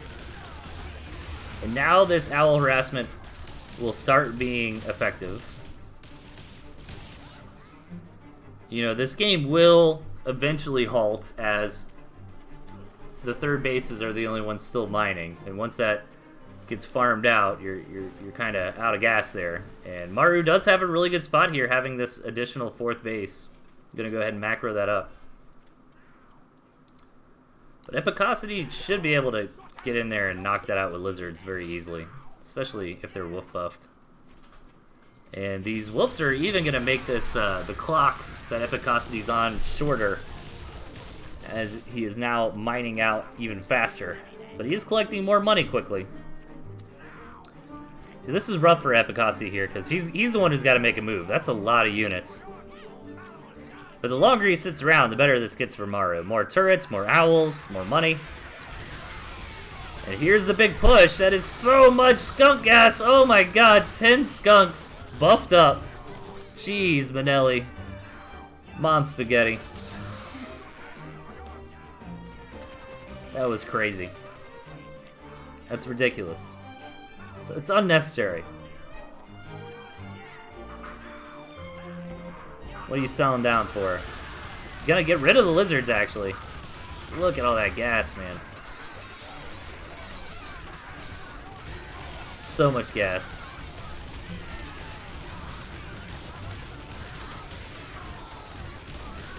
Jeez. I don't even know what to say. Just looks like blood, kinda. It's all red. Blood Mist. It's the name of my new black metal band. Oh, man.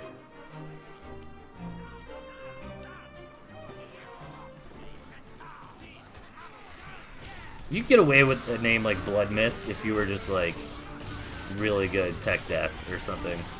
But it is super edgy. Oh my gosh. What can you do against that? The owls are nice, but the mice are just getting deleted here. Epicosity on the verge of victory here. 10 skunk, 2 wolf.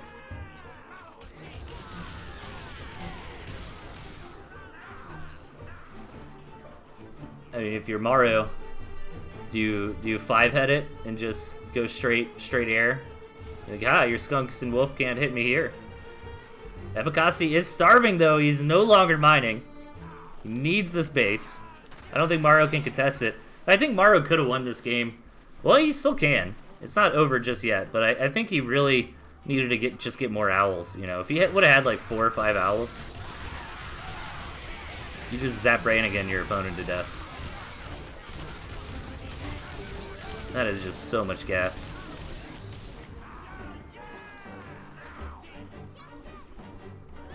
I've been thinking of a couple fart jokes, but I've been restraining myself. Alright. More skunks, more mice.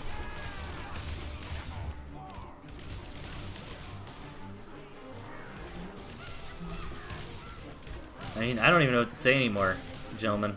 Ladies and gentlemen. This is ridiculous. 6 skunks, 2 wolves and a dream, let's go! All the units of Maru are going down, but are they going down fast enough is a question. And with these owls continuing to live. Oh wait, Epicasi's army is actually starting to clean this up though. The reinforcing tier 1, but these mice are gonna knock Epicosity back into starving here. You might have to sell off one of those wolves, man.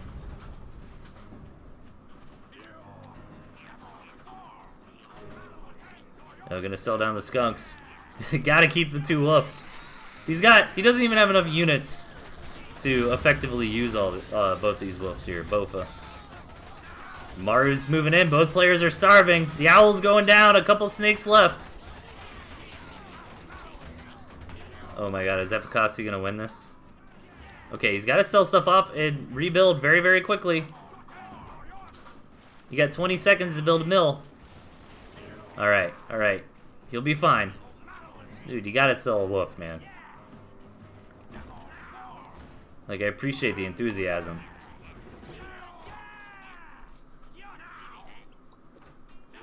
So this mill will be up in time to throw down a fresh farm.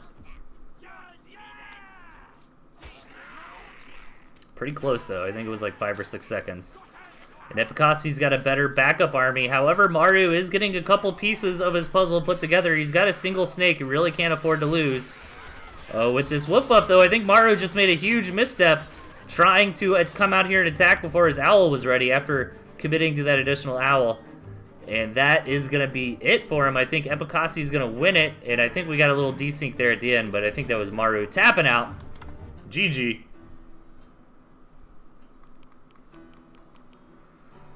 Alright guys, we got a few more left here tonight. Some heavy hitters. So let's take a look.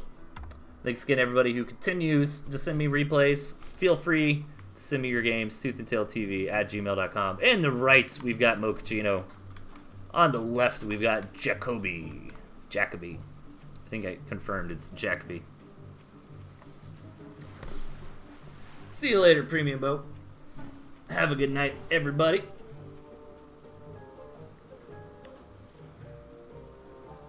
That was an epic DC. Like Epicosity DC? Or the DC was epic, as in purple item rated.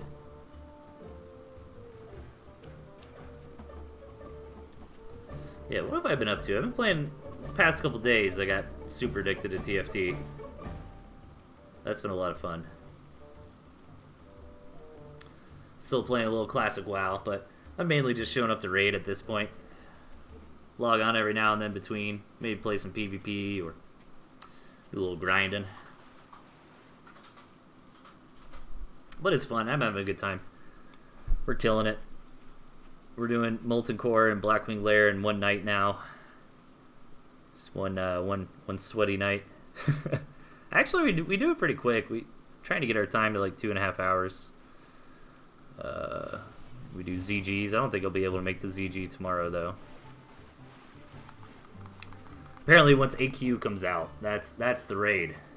That's the raid that separates the men from the mice. Some aid farm openings here. Jacoby's Warrens are placed a little bit odd, a little bit aggressive. And nice map from both sides. Definitely like it better for Jacoby, but Mocha's got a sweet second. He's got a third that's fairly reasonable.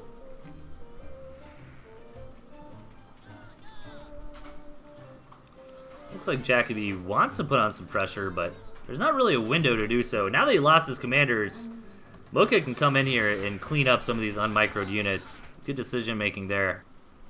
It's a couple kills. Very nice. This is a little bit of an odd game for Jacoby. You know, typically I see Jacoby try to macro up, get up to his core comp with the Badger. This time around, he's throwing out a lot of tier 1, being aggressive. Maybe specifically for that reason, you know, trying to out different things. Seeing what works. Gotta change it up every now and then. And gonna go ahead. Uh-oh. Oh, wait, no, this isn't a DC game. We're good. I was worried about the Falcons for a minute. I've got Falconitis at this point. Jacoby. I like Jacoby. It sounds more visual.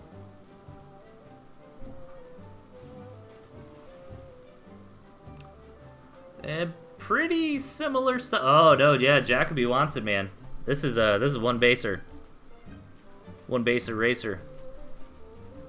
One baser eraser in your facer. That was subpar. Give myself like a C- on that one. Well, let's see what Jacoby's thinking here. It's going to be difficult to attack in here. He's got the high ground. He's got the lake all around him, which makes you think, hey, maybe he'll come in this way, but Mochaccino's kind of preempted both attack paths here with some mines. And Mocha's just fine. Like, he's got the defender's advantage here. He didn't commit to this second base, so only being down to 60 food's not really a big deal. And I think Mocha's just going to hold this. Now, Jacoby's not super committed. He has built a lot of tier 1. And Mochaccino is trying to buffer his way into some extra tier 2 here. Is he considering a boar? He is. That will be very nice if Jacoby stays on this tier 1.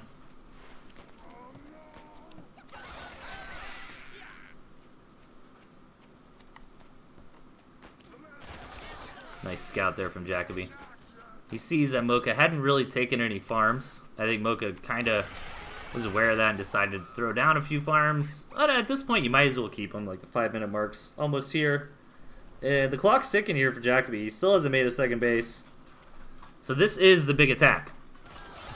You know, his economy's just going to get weaker from here, so he's got to get something done. Mochaccino has invested that 180 into the board, but not the full 360, as he is now blocked, but he's still got plenty of units here on the defense to hold this back. And now Mochaccino's just in a great spot. Like, yeah, they traded pretty evenly, but that favors Mocha because he's got the better economy, because he's got the better tech.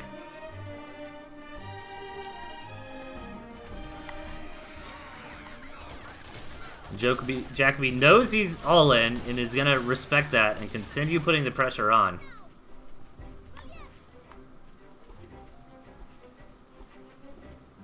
Selling off some more as to just build whatever he can. Going to eventually be forced to take this mill. Now, Mocha's only got 2 farms on his second base, so it's not like he's crazy ahead in the economy. But the big issue is the boar. The boar is just going to shut down what Jacoby's putting together here.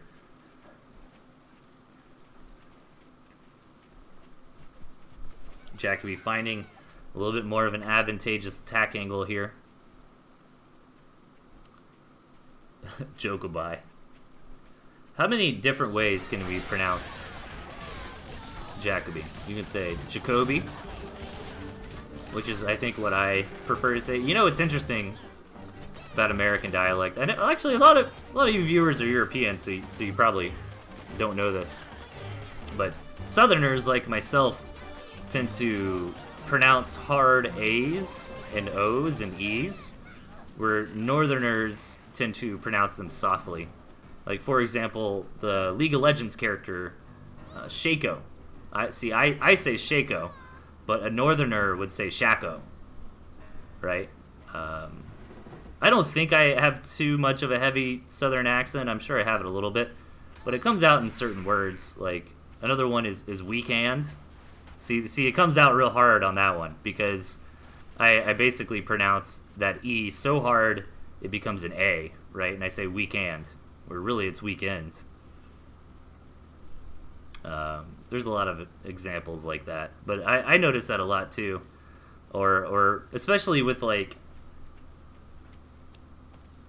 what's the word I'm looking for? Or like situations that are a little bit ambiguous, like Final Fantasy character names, or really just like video game character names before, back in the day before there was like voice acting in games. Would be another one, like Final Fantasy X. Like I say Titus, right? Because I pronounce the I hard, where Northerners would say Titus, or Zidane. You know, I said Zidane for a long time, which was wrong. I gave in to Zidane. Zidane is definitely correct. There's a lot of little examples like that.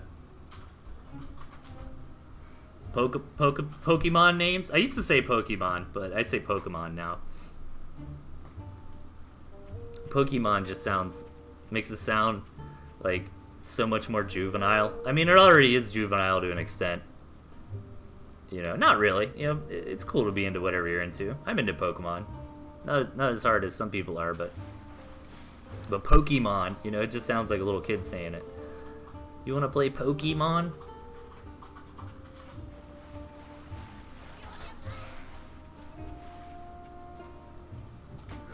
All right, Mochaccino coming in here for the board, but Jacoby did put together a few Falcons, but not enough. He doesn't have enough left over on the ground game here.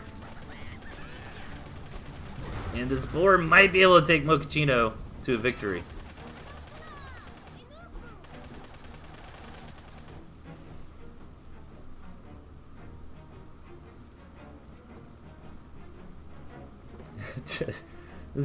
Does Jacoby really have a Wikipedia article? Nuh-uh. Now you make me want to look it up. You can say that so many different ways. Like Jacubi. That's probably my favorite. Jacubi. But I think that would be more if it was a U instead of an O. You've got Jacoby, Jacoby, Jacobi, Jacobi. I don't even know what I'm talking about anymore, guys. This is silly. This is a silly late game here. The board went down. Both players are straggling here. Jacoby trying to muster together some lizards. Meanwhile, Mochaccino does have a keen advantage. He's got the better economy. He's got the better units at the moment, but he probably doesn't know that, you know. A part of any RTS game is it is a game of limited information, but once Mochaccino comes in here and realizes, wait a minute, you just got a handful of lizards and a few farms, maybe he decides to attack in. Djokovic.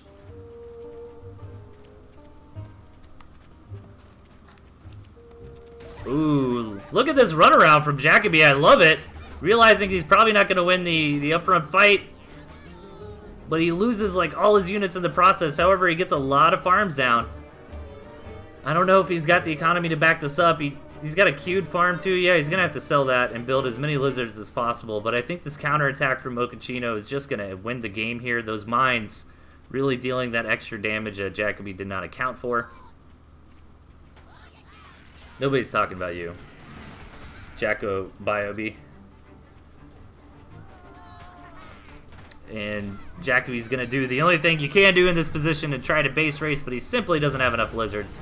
Gonna tap out. Mochaccino takes a nice victory.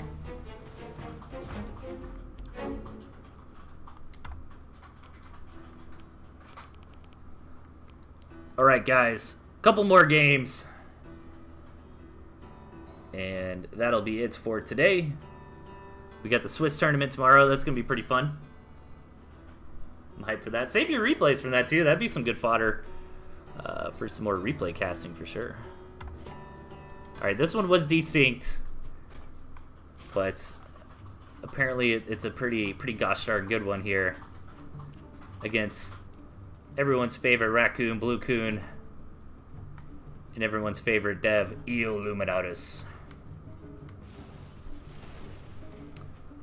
Badger Fox Artie, I'm paying attention.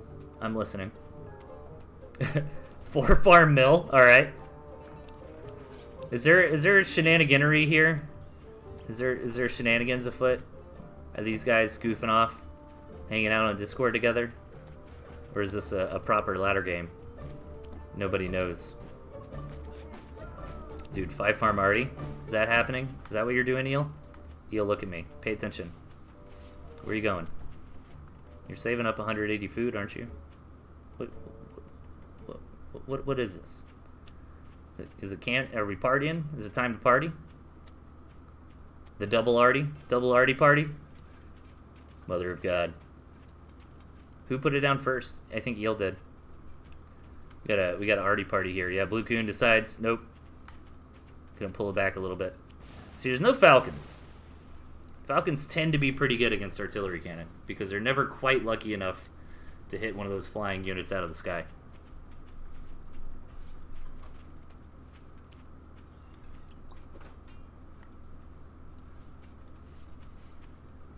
What are we doing? You inspecting that artillery? Making sure it's up to code? I think we're just hanging out. This is a weird game. I'm in a weird mood. I'm really hungry. I think that's it. I think that's the problem. I don't think I've eaten today. I ate a banana. Ate a single banana. And that's it. It's my fault, too. I have plenty of food in the fridge. I just haven't eaten. Alright, so the Arties are out of range, even with the extra vision of one another. Getting into some eco here.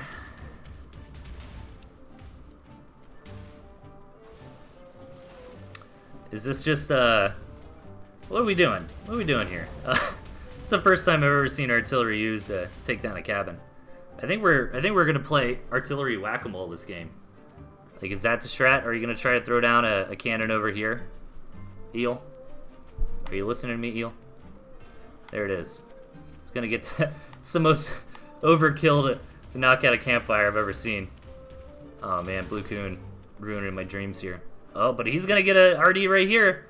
This is like artillery cannon chess. This reminds me of like the use map settings games in like original StarCraft back in the day, you know? Ooh, I think that one's too close. Yeah, he realizes. It's gotta be rough to like really feel out that exact distance. Because if you screw that up and your commander's not around, that artillery will knock yours down. Oh, ooh, it's a bold cannon, sir. Is this arty only deathmatch? This is the arty party. But Blue Coon's already. Oh wait, he probably doesn't have vision. Oh my God. Blue Coon. Blue Coon, no. This is huge. If Blue doesn't get vision, his artillery cannon is not going to knock out Eel's. Yep. Eel knows it. Eel knows what's up.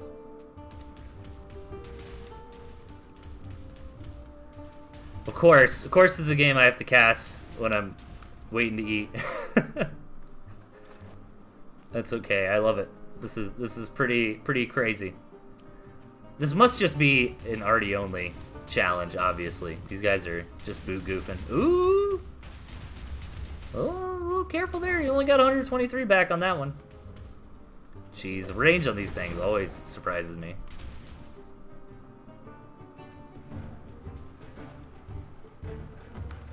Oh man, I missed another cabin going down to artillery there. Oh, look at this one. Sneaky, Blue Coon.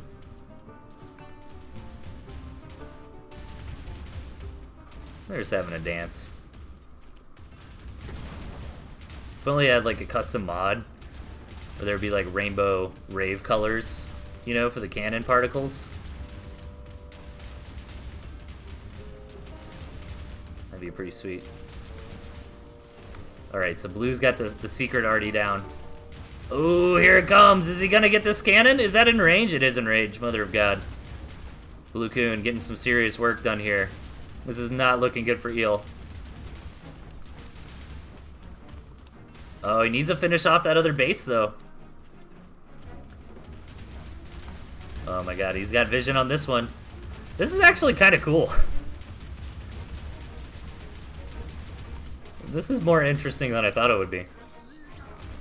It also helps that this map has a lot of grist mills, but that they probably use the custom game setting to buff up the amount of mills that spawns. Look at this blue. Look at this blue. Old blue. Coming in. Coming in hot.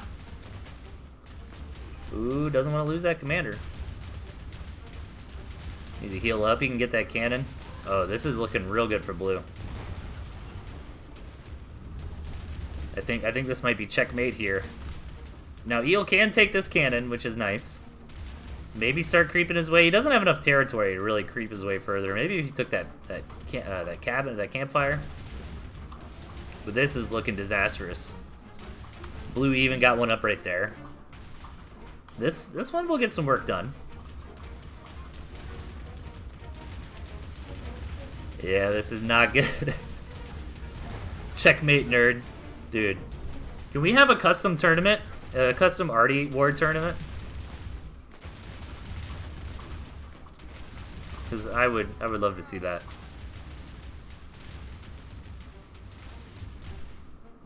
Eel could take the campfire far down. Yeah, he could take this, which would increase his range. He could also knock out that cannon if he had vision. But yeah, he's gonna tap out. Blue Coon wins it. What a crazy match. I enjoyed that. I thoroughly enjoyed that. Alright guys, one more to end it out. Don't forget to check out the 21 Clues event coming up. Sign-up deadlines are Monday. We're kicking it off with one of the Swiss tournaments tomorrow afternoon. Don't be shy, it's going to be a lot of fun. It's like half Tooth and Tail, half like a board game. It's supposed to be geared to be a little more beginner-friendly and take a little bit less time. So if you like, you know, the gentleman events usually, it's a long commitment. This one's a little different. It's going to be a lot shorter, a lot more streamlined. So it's going to be a lot of fun. Dude, Artie only tournament. Is that what we're doing for the 100th episode? Is that it? Is that the event? The Artie party? Maybe. Artie Fox tournament?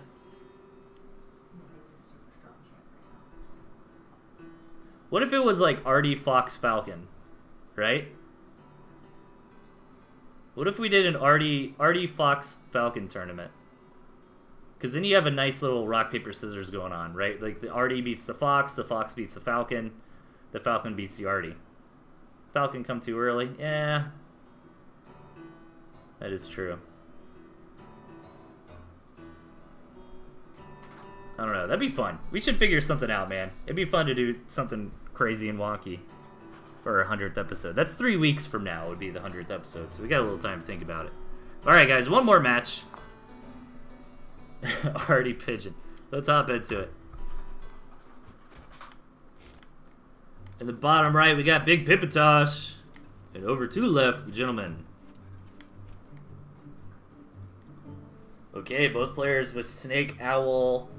Both players with very similar decks, to be honest. The only difference here is the mine, and why am I blanking?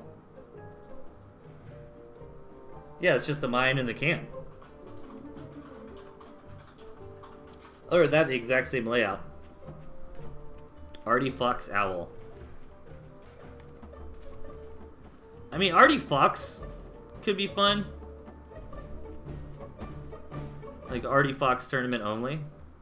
Because you could use the Fox to try to weave through the artillery to try to get to the pigs, you know?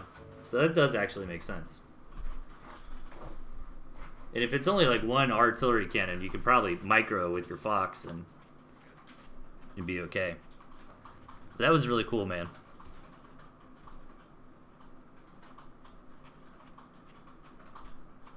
Artie Fox. Artie Fox Mole. Nah, moles would just wreck the artillery cannons too hard, I think.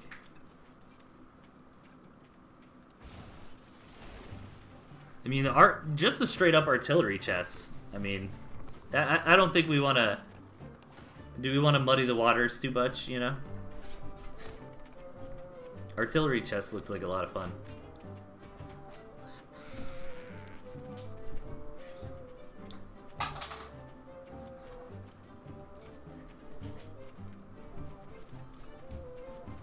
maybe Fox. I could see Artillery Fox.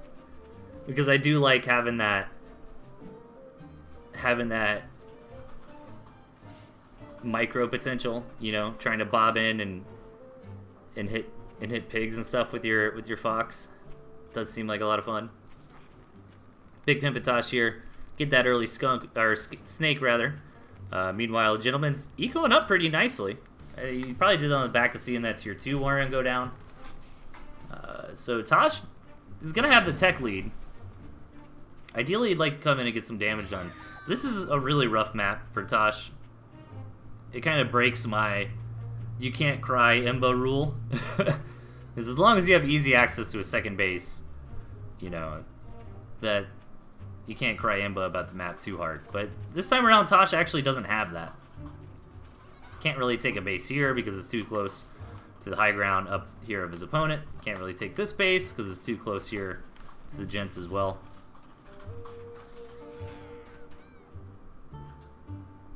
He's really lucky Gentleman doesn't have something like balloons, because that'd just be crazy oppressive in this position.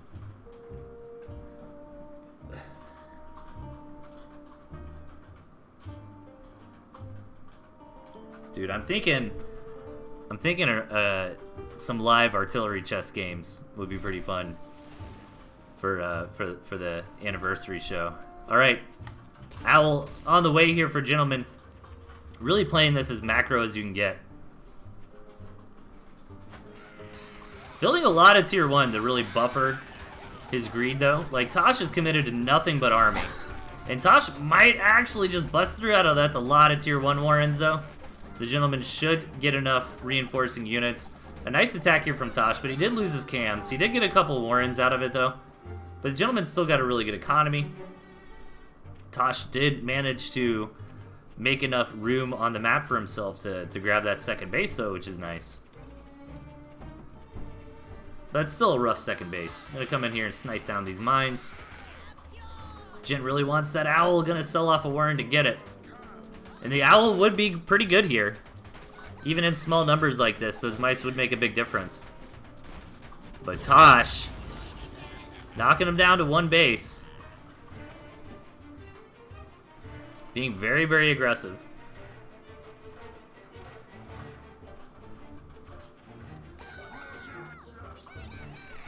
And this looks very troublesome for Gent here. I think he was trying to do too many greedy things at once. Going for that tier 3 and the expansion when his opponent was forced into playing one base. And this is probably going to be it. What's the Gentleman gonna do? Yeah, even the Gentleman I don't think can come back from here. We have seen him do some crazy stuff before, but he doesn't have any moles or anything like that. Doesn't have a big handful of lizards to really base race. This Owl, oh my gosh, no it's not. Is this Owl really going to stabilize? I don't even think that was really an overextension from Tosh because how much damage he got done.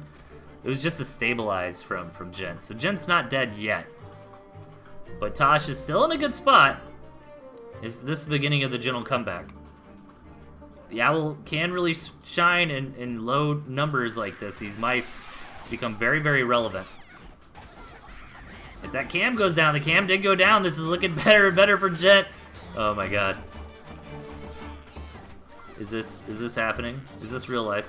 Gent's gonna pull it back, wait for some more mice. Tosh trying to rally up what he can.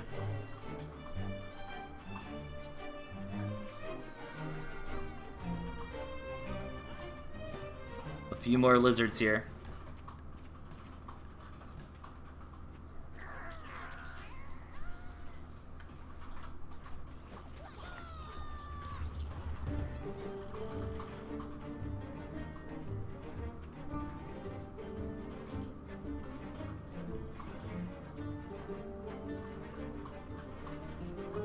Okay, he's got some mice. This is looking pretty good for Gent. Tosh is trying to get out the cams. Maybe with 2 cams, that's enough of a front line to pierce through the mice here.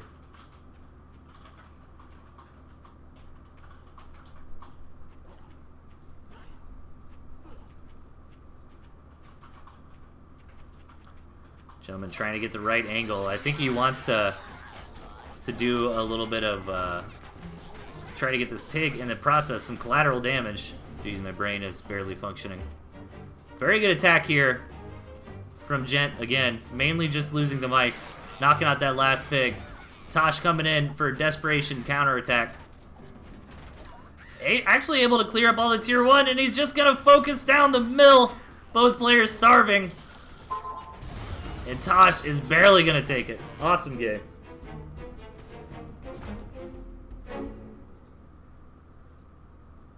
Oh yeah, good one to end it out on. Thanks everybody, as always, for submitting replays. I appreciate it, guys. And don't forget to sign up for the 21 Clues event. Do that by Monday. You should sign up tonight if you can. That way you can play in the Swiss tournament tomorrow. There are going to be 2 Swiss tournaments coming up soon. So try to get into one of them if you can. One's going to be tomorrow afternoon.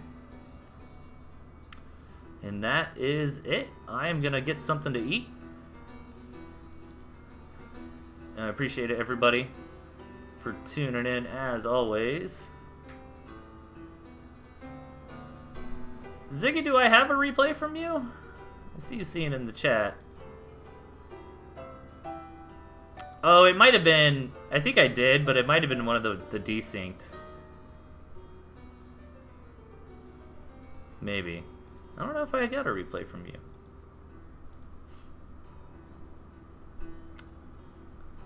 Either way, I've got... Yeah, I see it now. Oh, yeah, that was just too close before the show, my dude. But yeah, I actually got some great ones lined up for next week, so there we go. Oh, wait. I thought Tosh... Oh, yeah, I think Tosh and this guy submitted the same one. That's funny. Yeah. Typically, if you send it in, like, right before the show, I try to get, like, my replays together in a little bit in advance, but... Anyways, guys, thanks for tuning in. It's always a pleasure. Have a good weekend. Maybe I'll catch you all tomorrow in the tournament. And save your tournament matches, too. I might... I'll talk to the tournament organizers, but I could probably get those to cast at later dates as well. But y'all, a bunch of beautiful nerds. Take care, everybody. Have a great weekend. I'll see y'all next time.